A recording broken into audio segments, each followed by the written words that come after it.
안녕하세요. 대기업에서 항공산업을 담당하고 있는 담당 멘토 김기동입니다. 자, 오늘은 몽골 노선 운항으로 인해서 수익성 강화가 될 수 있을지 기대가 되고 있는 에어부산에 대해 살펴보도록 할 텐데요. 구체적으로 몽골 노선은 왜 재운항을 하는지, 그리고 저희가 어떤 부분들이 기대해 볼 수 있는지를 제가 영상 속에서 자세하게 풀어보도록 할 테니까요. 딱 5분만 집중한다고 생각하시고 지켜봐 주시면 정말 감사하겠습니다. 이번 시간에 일단 부산 울라마투르 운항 재개에 대한 내용과 몽골로선의 매력적인 이유를 좀 살펴볼 건데요. 왜 이렇게 살펴보냐라고 한다면 에어부산 같은 경우에는 실적에 대한 기대감이라던가 아니면 실적이 좋은 실적이 나왔을 때 주가가 큰 폭으로 상승을 한 모습들을 보여줬기 때문에 이러한 몽골로선이 만약에 높은 수익성을 보여준다고 한다면 에어부산한테 큰 호재를 보일 수 있기 때문에 여기에 대한 내용들을 함께 살펴보도록 할 거고요. 그리고 이제 사적인 부분을 저와 함께 좀 간단하게 보시면 이 단기전 저점을 좀 이탈하는 모습을 보여줬습니다.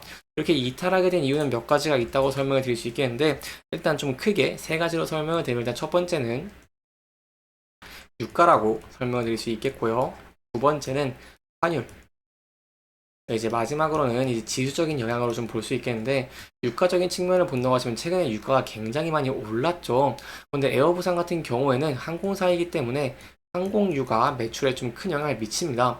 바로 이 매출 원가의 30%를 차지하고 있기 때문에 이런 유가가 올라가면서 부담이 좀 커졌다라고 볼 수 있겠고요.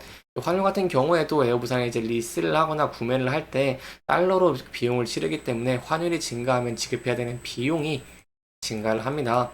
그래서 현재 유가 환율이 오르면서 악재가 좀 있다라고 설명을 드릴 수 있겠고 마지막으로 이 세 번째 좀 지수를 본다고 하시면 이 지수적인 측면에서 코스피 코스닥이 계속해서 하락하는 모습을 보여주면서 에어부산이 좀 영향을 받고 있다라고 볼 수 있습니다. 이렇게 지수가 하락을 하게 된다고 한다면 아무래도 이 많은 종목들 특히 뭐 세 종목 중에 두 종목은 하락을 하는 모습을 보여주고 있기 때문에 이러한 세 가지 영향을 받으면서 에어부산의 주가가 좀 하락을 하고 있는 모습을 보여주고 있습니다. 따라서 이렇게 하락하는 데 있어서 저희가 앞으로 이제 몽골 노선으로 수익성 강화를 하면서 이런 하락 추세 좀 전환할 수 있을지 여기에 대한 내용들 지금은 좀 자세하게 설명해 드리도록 하겠습니다. 일단 에어 부산이 부산에서 울란바토르의 운항을 재개를 합니다. 이런 울란바토르 같은 경우에 좀 저희가 눈여겨볼 수 있는 부분이 바로 MZ세대의 인기 여행지라고 설명을 드릴 수 있겠고요. 이러한 여행지를 주 2회로 이제 운항을 합니다. 사실 에어부산 같은 경우에는 2016년에 최초로 이 노선을 취항을 했었습니다. 하지만 제한된 스케줄에도 누적 탑승객이 취항일의 지난해까지 15만 8천여 명을 넘으면서 굉장히 좋은 모습을 보여줬기 때문에 여기에 대해서 저희가 이러한 운항 재개로 인해서 높은 수익성, 이 실적적인 측면을 좀 기대를 해볼 수 있겠고요. 이렇게 실적이 증가하는 모습을 보여주게 된다고 한다면 에어부산의 과거의 사례에서 확인할 수 있듯이 주가도 상승을 하는 모습을 많이 보여줬기 때문에 이러한 기대감이 좀 이끌 수 있다고 볼 수 있겠습니다. 따라서 이 몽골 노선이 왜 이렇게 수익성이 좋은지 그리고 실질적인 부분을 어떻게 견인할 수 있을지 조금 지금부터 설명해 드리도록 하겠습니다. 일단 여객수 성장 목적지를 보면 몽골 같은 경우에는 회복률이 23년 47.1%로 굉장히 높은 회복률을 보여줬습니다. 뭐 일본, 호주, 뭐 마카오, 중국, 홍콩보다 훨씬 더 높은 회복률을 보여줬다고 할 수 있겠죠. 이렇게 회복률이 증가한 이유 같은 경우에는 일단 이 기존 탑승객 중 4명 중에 1명이 몽골 국적이면서 이렇게 탄탄한 이 기본적인 여객 수요가 된다고 설명을 드릴 수 있겠고요. 그리고 여기에 더해서 관광객뿐만 아니라 이런 몽골 현지 유학생 그리고 국내 거주 외국인 근로자들도 많이 이용을 하기 때문에 회복률이 굉장히 증가를 했다라고 볼 수 있겠습니다. 그렇다면 이렇게 회복이 증가하는 것을 알고 있겠는데 그러면은 다른 이제 일본이나 현재 좀 뜨고 있는 동남아보다 과연 수익성이 얼마나 좋을까요? 여기에 대해서는 몽골 노선이 굉장히 수익성 확보에 도움이 된다라고 볼 수 있겠는데요. 일단 몽골 노선 같은 경우에는 운항 거리가 약 1975km입니다. 따라서 홍콩이라던가 아니면 동남아와 거리 자체는 좀 비슷한 수준이라고 할 수 있겠지만 항공권 가격 자체가 2배 가까이 비쌉니다. 그렇기 때문에 같은 운항을 한다고 하더라도 에어부산의 입장에서 높은 실적에 도움을 줄 수 있는 것이겠죠. 실제로 3월 몽골로선 그 왕복 항공권 가격 같은 경우에도 84만 원까지 치솟았지만 홍콩 항공권은 10만 원대였다는 걸 저희가 좀 비교를 해 본다고 한다면 이 2배 이상으로 높은 수익성을 보여줬다라고 볼 수 있겠습니다. 여기에 더해서 여객 수요 자체도 좀 탄탄하다고 설명을 드릴 수 있겠는데요. 이 앞서 말씀드린 것과 추가해서 조금 더 설명을 드리고자 한다면요. 일단 현재는 몽골 국적 근로자가 많고 한국을 방문하는 유학생도 있기 때문에 상용 수요가 굉장히 많다라고 볼 수 있겠고요.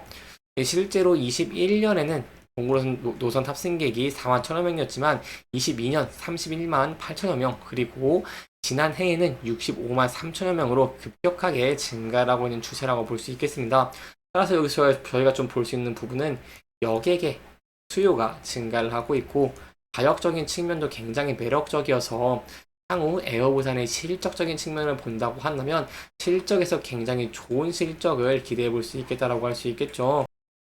아무래도 2분기 같은 경우에는 대표적인 비수기로 꼽히는데 이러한 상황에서 몽골 노선을 다시 취항을 한다는 것은 저희가 이러한 비수기의 영향을 조금 최소화할 수 있고 실적적인 측면에서도 기대해 볼 수 있겠다라고 좀 설명을 드려볼 수 있겠습니다. 여기까지 이제 에어부산의 몽골 노선의 취향, 그리고 몽골 노선이 다른 이 노선 대비 좀 긍정적인 면들을 함께 살펴봤고요. 차적인 부분 함께 살펴보도록 하겠습니다. 현재는 제가 아까 말씀드린 세 가지 리스크가 좀 부각이 되면서 주가가 큰 폭으로 하락을 하고 있는 모습을 보여주고 있습니다.